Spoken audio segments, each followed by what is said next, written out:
4 na buwan matapos ang SONA ng Pangulong Ferdinand Bongbong Marcos Jr. noong Hulyo, umabot na sa 1,078,164 na pasyente ang natulungan ng Zero Balance Billing Program na direktang iniutos ng Pangulo na gawin sa mga DOH hospitals. Mahigpit na minandato ni Secretary Ted Herbosa ang full implementation ng programa sa higit 80 ospital ng DOH.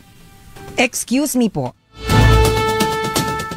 Mahigpit po na minandato ni Secretary Ted Herbosa ang full implementation ng programa sa higit 80 ospital ng DOH at sinigurong madali rin ang pagproseso ng bill ng mga pasyente.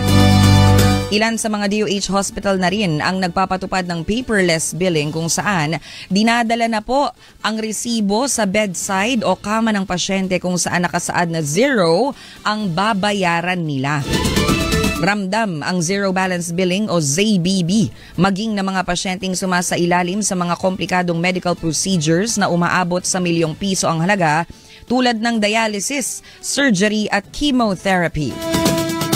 Sakop po ang professional fee ng doktor pati na rin ang gamot na kailangan ng pasyente basta't nasa basic accommodation ng isang DOH hospital na ka-admit ang pasyente. Tiniyak naman ng ahensya ang tuloy-tuloy na implementasyon ng Zero Balance Billing alinsunod sa mandato ni Pangulong Bongbong Marcos Jr. Mapapanood naman po sa DOH Facebook page ang kwento ng mga pasyenteng natutulungan o natulungan na ng Zero Balance Billing. Pinas Sigla!